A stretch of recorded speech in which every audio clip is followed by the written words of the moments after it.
بسم الله الرحمن الرحيم. أعزائي المشاهدين، أهلا وسهلا بكم في حلقة جديدة من قناة محمد الحمراوي لصيانة الأجهزة المنزلية.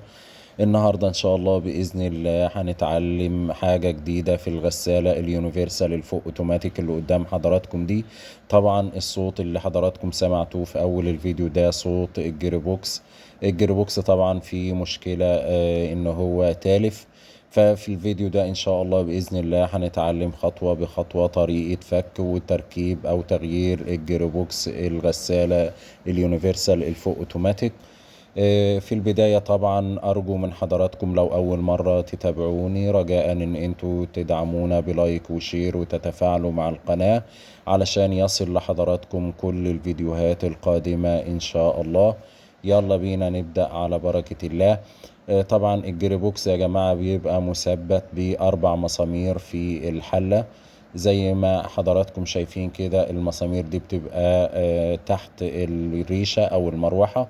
بنفك الأربع مسامير زي ما حضراتكم شايفين. دول الأربع مسامير دول بيبقوا مسامير 10. بنفكهم ببيب 10. وفي بعض الجيربوكسات بتبقى المسامير دي مسامير 8. مش هتفرق طبعا 8 من 10. بيبقوا طبعا طريقة الفك او التركيب كلها طريقة واحدة. طبعا الجيربوكس ده بيبوظ من احيانا الحمل، او في معظم الاحيان الجيربوكس بيبوظ من الحمل. بنحط كمية ملابس كتيرة جدا جدا وده بيتسبب في تلف الجيربوكس.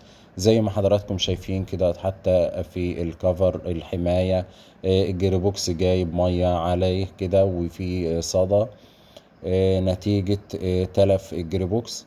طبعا احنا بنقلب الغسالة وقلت لحضراتكم قبل كده علشان نقلب الغسالة ونشتغل براحتنا احنا بنفك الكارتة ونخرجها خالص من الغسالة علشان ما ينزلش عليها مية، او لو في مية باقية في الحلة ما تتسربش وتنزل على البوردة بتاعتنا وتتسبب في تلفها.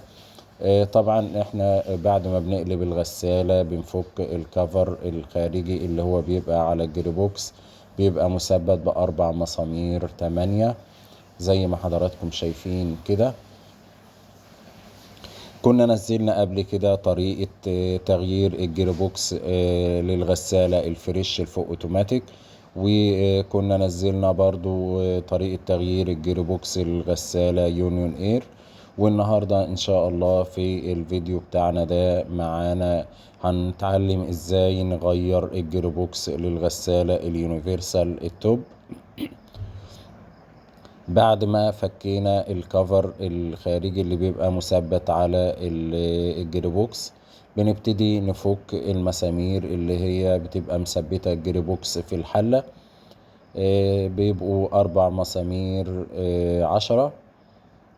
وبنبتدي نفك كل حاجة مثبتة على الجيربوكس زي الموتور وموتور الشداد والصرف او مجموعة الصرف اللي قدام حضراتكم دي. طبعا انا بحاول ان انا ما اطولش الفيديو، ولكن احيانا الفيديوهات او الفيديو بيبقى غصب عني علشان اقدر اوصل لكم المعلومة كاملة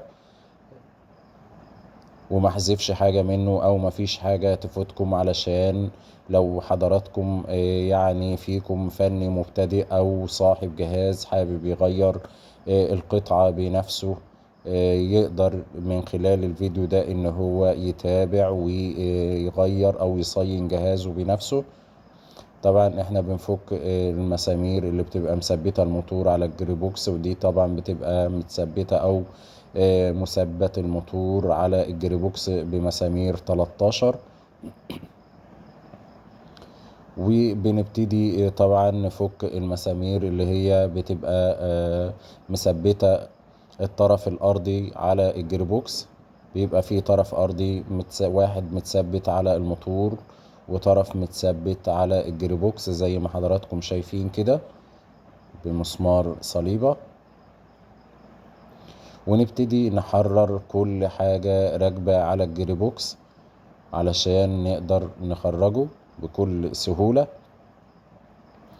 طبعا دي موتور الشداد، بيبقى مربوط بمسمار إلين. بنفكه بالإلين زي ما حضراتكم شايفين. وده موتور الشداد.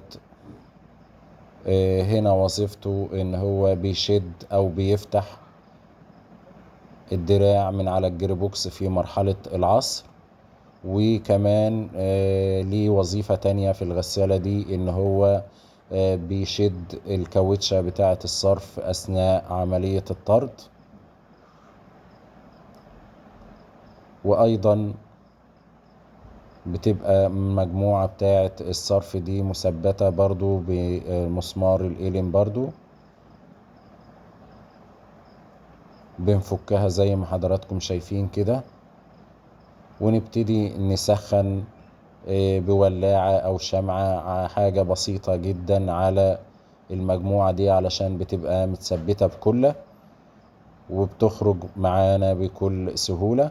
بعد ما حررنا مسامير الجيربوكس من فوق ومن اسفل، احيانا الجيربوكس بيبقى يعني مجنزر ما بيخرجش معانا بسهولة. بالشاكوش كده واحدة واحدة بنحاول ان احنا نخرجه او ندق عليه دقة بسيطة، فبيخرج معانا بالشكل ده. طبعا الجيربوكس ده صوته عالي جدا جدا ومزعج جدا اثناء مرحلة العصر. فاحنا دي كانت طريقة حله او فكه. هنبتدي نجيب جيربوكس جديد ونركبه بنفس الطريقة اللي فكينا بيها. هنركب الجيربوكس الجديد ونبتدي نثبت عليه موتور الشداد ومجموعة الصرف والموتور زي ما فكينا بالظبط. وده طبعا لازم نريحه مكانه علشان يبات او المسامير تبات مكانها. بنريحه كده واحدة واحدة علشان يبات مكانه. وبعد ما بنتأكد ان هو بات مكانه كويس بدون دق خالص عليه، نبتدي نجمع المسامير تاني. المسامير دي زي ما قلت لحضراتكم مسامير 10. بنجمع كده كل 2 قصاد بعض علشان نضمن التثبيت الصحيح.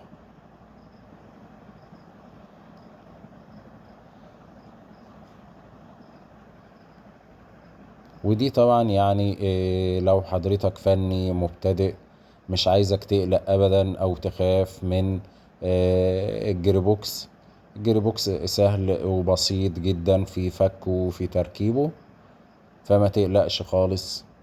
وحضرتك يعني اي استفسار عن اي حاجة اكتب لنا في التعليقات، واحنا ان شاء الله باذن الله هنرد على حضرتك. وطبعا يعني معظم الجيربوكسات في طريقة فكها وتركيبها بتبقى شبه بعضيها، ما عدا طبعا الجيربوكسات الانفرتر. وحتى الانفرتر كمان يعني مع الممارسة او حضرتك ممكن تتفرج على فيديوهات او كده هتلاقي الموضوع سهل وبسيط جدا. وبنبتدي طبعا نثبت الموتور تاني بالمسامير ونركب السير بتاعنا ونشد على الموتور.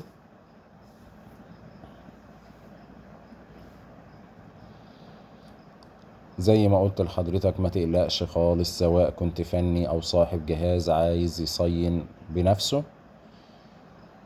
واحنا طبعا تحت امر الجميع. في اي استفسار يكتب لنا في التعليقات، واحنا ان شاء الله باذن الله عايز يستفسر عن اي حاجة في صيانة الغسالات الفوق اوتوماتيك او الاوتوماتيك، احنا ان شاء الله مش هنبخل عنكم باي معلومة. واحنا يعني الهدف الاساسي من القناة هو نشر العلم، لان طبعا يعني صيانة الغسالات او صيانة الاجهزة المنزلية دي برضو علم ما يقلش عن اي علم، طالما ان هو بيفيد الناس وبيفيد المجتمع، يعني لا يقل اهمية عن اي علم. فاحنا يعني السبب الرئيسي في انشاء القناة هو نشر العلم. دي طبعا المجموعة بتاعة الصرف احنا بنبقوا حاطين كلها كده علشان تمسك مكانها تاني. انا بوضح لحضراتكم، دي طبعا الكلة بنثبتها برضو بالمسامير الإلين. ونبتدي طبعا بعد ما جمعنا كل المسامير وتأكدنا ان الجريبوكس بايت في مكانه تمام، بنبتدي نقلب الغسالة بتاعتنا ونجمع الغسالة او بنجمع الحلة من فوق مع الجريبوكس بالاربع مسامير زي ما حضراتكم شايفين.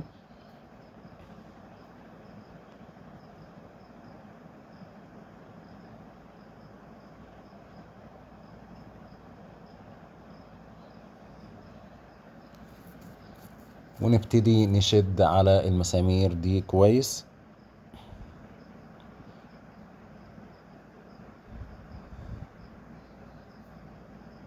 ونركب الريشة بتاعتنا زي ما حضراتكم شايفين.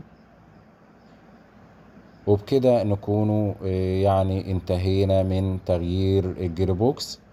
فبرضو يعني مش هسيب حضراتكم غير لما نسمع صوت الجيربوكس بعد تغييره. دي طبعا كانت حلقتنا النهاردة، أرجو إن هي تكون نالت إعجابكم، والسلام عليكم ورحمة الله وبركاته.